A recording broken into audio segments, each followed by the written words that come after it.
ಮಹಾಶಿವರಾತ್ರಿಗೆ ಈ ಬಾರಿ 2026ನೇ ಮಹಾಶಿವರಾತ್ರಿ ಯಾತ್ರೆ ಉಡುಪಿಯಿಂದ ಇದೇ ಡಿಸೆಂಬರ್ 7ರಿಂದ ಪ್ರಾರಂಭವಾಗಿದೆ. ಇವತ್ತಿಗೆ 20ನೇ ದಿನ. ನಾವಿವಾಗ ಬೆಟ್ಟದ ಸಮೀಪವಿದ್ದೀವಿ.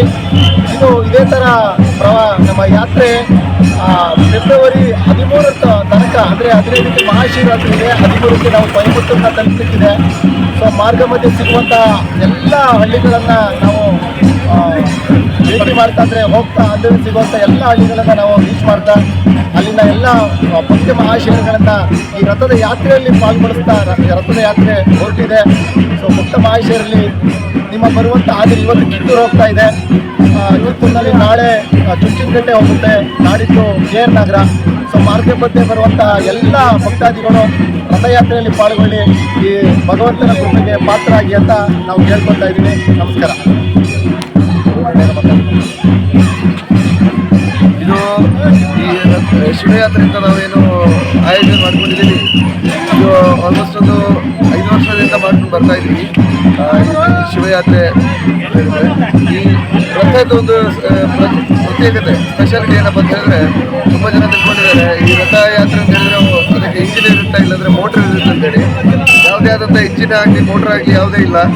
ನಾವು ಸಾಧಕರೇ, ಯಾತ್ರಿಗಳೇ ಇದನ್ನು ಹಗ್ಗದಲ್ಲಿ ಎತ್ಕೊಂಡು ಬರುವಂಥದ್ದು ಅಂಥ ಒಂದು ಸಾಧನೆ ಇದು. ಡಿಸೆಂಬರ್ 7ನೇ ತಾರೀಕಿಗೆ ಸ್ಟಾರ್ಟ್ ಆದ ಈ ಯಾತ್ರೆ 70 ದಿವಸಗಳು ಸಾಗಲಿಕ್ಕಿದೆ. ಇದು ಅಂದಾಜು ಒಂದು 1000 ಕಿಲೋಮೀಟರ್ ಅಂತ ಹೇಳ್ತಾರೆ. ಸೊ ಡಿಸೆಂಬರ್ 7ರಿಂದ ಫೆಬ್ರವರಿ 13ವರೆಗೂ ಈ ರಥವನ್ನು ನಾವು ಉಡುಪಿಯಿಂದ ಈ ಥರ ಸ್ಟಾರ್ಟ್ ಮಾಡಿ ರಘುವಣ್ಣ ಹೇಳಿದಾಗೆ ಈಗ 20ನೇ ದಿನ ಇವತ್ತು ಬೆಟ್ಟದಲ್ಲಿ ಇದ್ದೇವೆ. ಈಗ